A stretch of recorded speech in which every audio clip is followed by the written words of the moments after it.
of yesterday, for reasons, is still about Jake Tapper's new book. So this book that comes out, I think, next week, it's finally coming out. We've sort of been mentioning it quite a bit over the past several weeks because we've just been outraged that Jake Tapper is trying to pretend as though he is somehow above and separate from and not deserving of the criticism about the cover-up of Joe Biden's obvious cognitive decline while he was in office. And so now the book's coming out. Jake Tapper's, promoting it, doing all these interviews about it. And so we have a lot to get to about that. First, he released this little selfie video letting people know one of the big revelations that we're going to learn from this book. Here he is. For here, Alex Thompson from Axios and I wrote a book. It's coming out next Tuesday. It's called Original Sin, President Biden's Decline, Its Cover-Up, and His Disastrous Choice to Run Again. The book is drawn from more than 200 interviews with mostly Democratic insiders, almost all of them after the election. And one of the things we were shocked to learn, the White House physician, Dr. Kevin O'Connor, talked about how if Biden had one more fall, he might actually need to be in a wheelchair. But this was all put off until after the election. They did not want images of Biden in a wheelchair out there. You might recall that Biden started to have problems with a shuffling gait that the administration was very sensitive about. There was a time when they started having people walk with him to Marine One. Really? Those people were there to kind of like hide the fact that his gait was as bad as it was and also have them there in case he stumbled. The White House would say that this gait issue was because Biden had fallen after the election of 2020. But the truth is that it didn't have to do with that. Dr. O'Connor's medical report said that that injury was completely healed. This had to do with other degenerative problems. He was part of the problem. I'm so irritated by this guy. Oh my God, the amount of rage.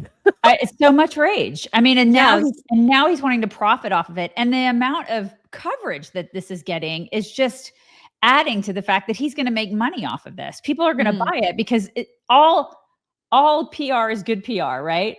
So we're talking about it and we're pissed off at him, but we're giving him, it's like we're giving him PR just by talking about it. It pisses me off because it's like he's getting advertisement for his book.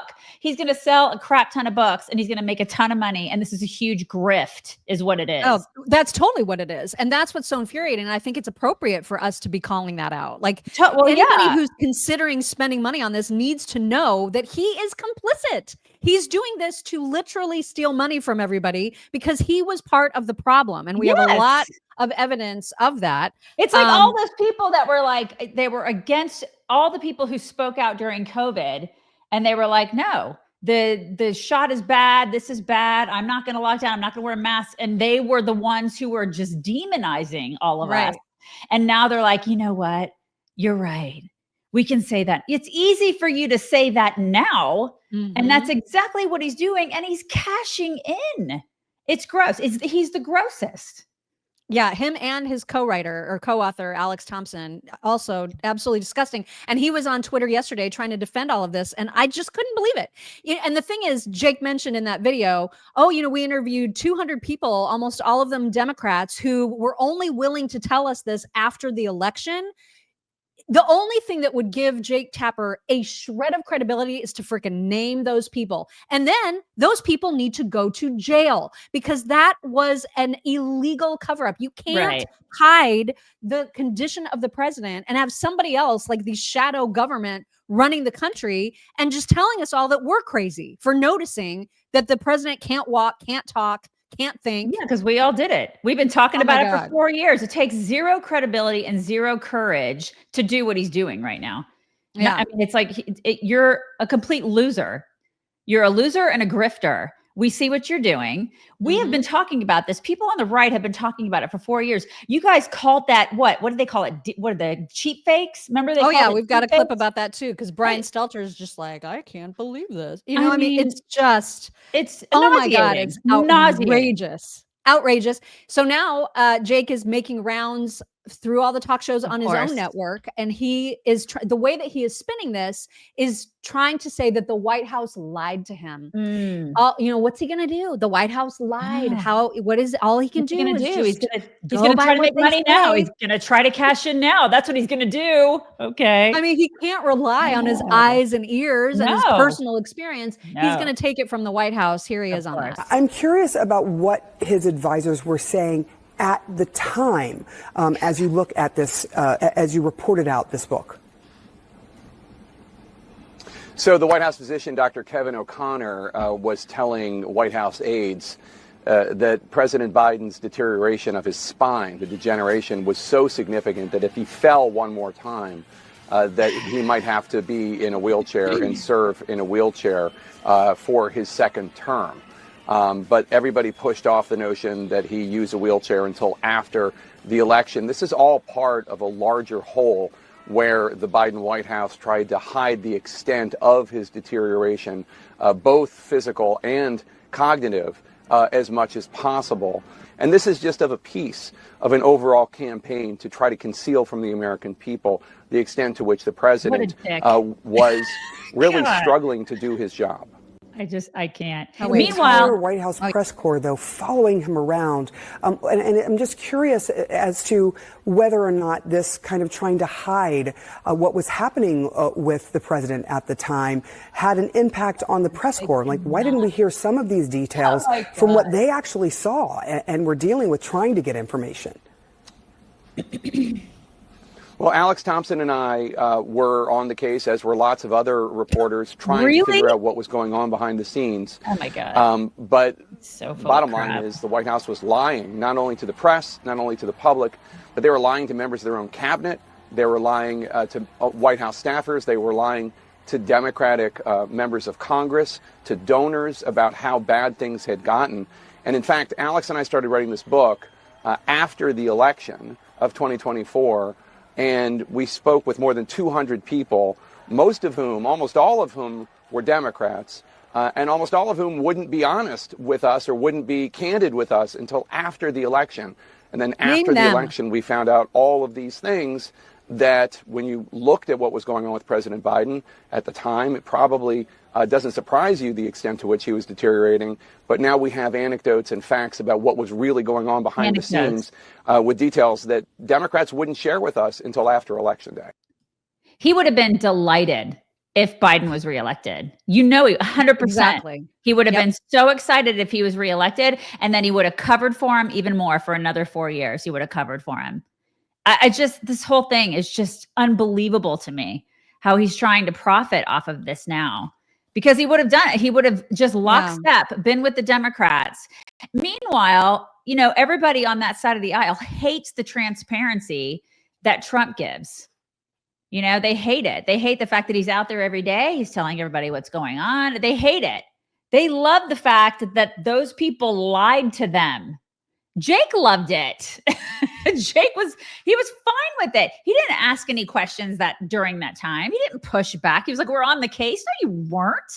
If anything, it was just the opposite. He would mock people who were suggesting that there was 100%. Any kind of cover up or issue. 100%. I mean, it is such a crazy turnaround, and it's such gaslighting, like of the highest order. Mm-hmm. It is truly amazing. You guys, it's allergy season, and if you're suffering, then it's entirely possible that your dog is too. Why would you want your dog to suffer when you have this amazing preventative powder for dogs? This helps them with especially the dogs that do the thing where they don't realize that they're allergic to things outside and then they roll around in the grass. You can actually use this not just as a preventative powder, but as a dry shampoo, as a deodorant, as a preventative that you sprinkle in your dog's bedding to make sure that they're not getting any of the skin irritations and problems that are so common with stuff that they encounter outside. So don't waste your money at the vet on a bunch of expensive Apoquels and other prescriptions. You don't need that. This is your first line of defense.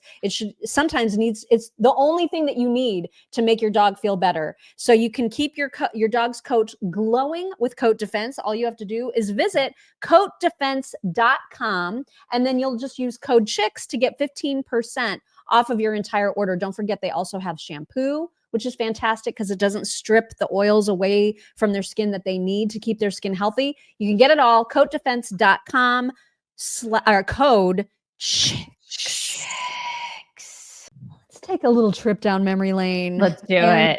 Look to see how Jake Tapper really was during the entire Biden presidency. How do you think it makes little kids with stutters feel when they see you make a comment like that? It's very clearly a cognitive decline. Okay. That's what I'm referring to. It makes me uncomfortable. You have no I can't. That's so amazing. It's so amazing to me that try and figure out an answer. A cognitive decline. President Biden embraces his stutter, talking about it, while Trump mocks it, exaggerates it, belittles it. He's sharp physically. I mean, mentally. Yeah. I think the question is physically, right? Right. More so? Right. Right. And the guy who's his chief opponent is only 3 or 4 years younger than him. Exactly. I mean, you have questioned President Biden's age, mental fitness, ability to lead.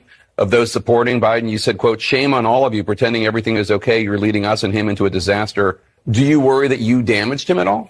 I don't doubt that you got hugs and handshakes behind closed doors today, and maybe even publicly, some of them because they like you personally.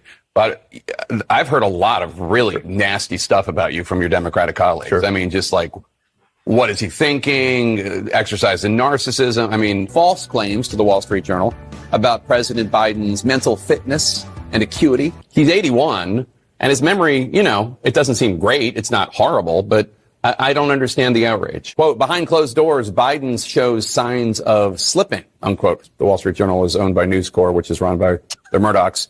Beyond the headline, there is some critical nuance here. The article is mostly based on observations of Republicans, with former Speaker Kevin McCarthy the only one going on the record. They do note in the article that most of the criticism comes from Republicans. Have you heard any concerns from anyone who has met with President Biden about him seeming a little slower? No. The Russians are trying to make us and the public not trust our election integrity. Joe Biden has dementia, all this stuff. What wow. a total grifter. Megyn Kelly's supposed to talk to him. This is what I'm hearing. So if that's the case, I hope she rips him apart. Oh my God, she freaking better. Like just tears him to shreds. Plays that montage. She should play that for him and say, explain yourself at once. If she doesn't play it for him, I hope she just reads the quotes. You know what I mean? And just tears him up. What a loser. Oh my God. It's so bad. And just as a reminder at how bad it really was, there were a few of these clips that I hadn't seen in ages. I'm sure I saw them in the time and then just blocked them out. But then remember, there was Stelter back in the day of the cheap fakes where he's trying to just inform the audience and explain to us plebes what cheap fakes actually are and how they were so damaging to President Biden. The White House press secretary used the phrase cheap fakes, the idea of cheap fakes. Let me explain what that is to people. We've been worried for years about AI deep fakes, that computer-generated images are going to trick people into believing something that's totally false. Cheap fakes are a little bit simpler. They're cheap. They're just distorted, out of context videos, chopped up in certain ways, constructed in certain ways. That's what we're seeing. That's what the Biden administration, the Biden campaign is so worried about right now. But make no mistake, they are worried about this. This is a real problem. This is not some made-up fiction. The videos are oftentimes made up, but the problem is real. Wow. What a piece of crap. God, he's a giant thumb. I can't even look at that guy. I know. He's not wanting to vomit. Gosh, right? It's just unreal. Awful. You guys, don't believe your lying eyes. Don't believe what you see. That was coming from the left-wing media. And now Jake Tapper is capitalizing on it. I mean, these people, you cannot make this up. It's just so sick and wrong. Right? Sick and wrong. And then I had completely forgotten about this clip, but this made the rounds yesterday too, of Jonathan Capehart, who I cannot stand. He's that MSNBC guy. He did a sit-down interview with Biden. This was in 2022. Okay, so this was 2 years before even he was thinking about running for president again.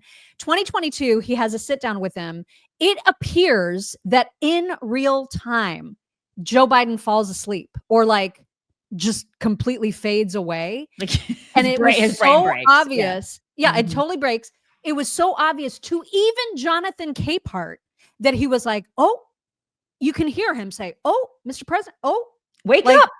Wake up, Mr. President, wake up. And then he kind of does, but then he like takes forever to answer. Anyway, this is how bad it was. And these people were the same people who watched it happen and then lied about it to our faces.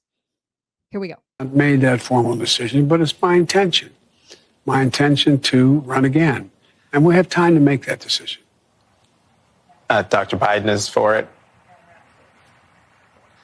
Mr. President. Oh.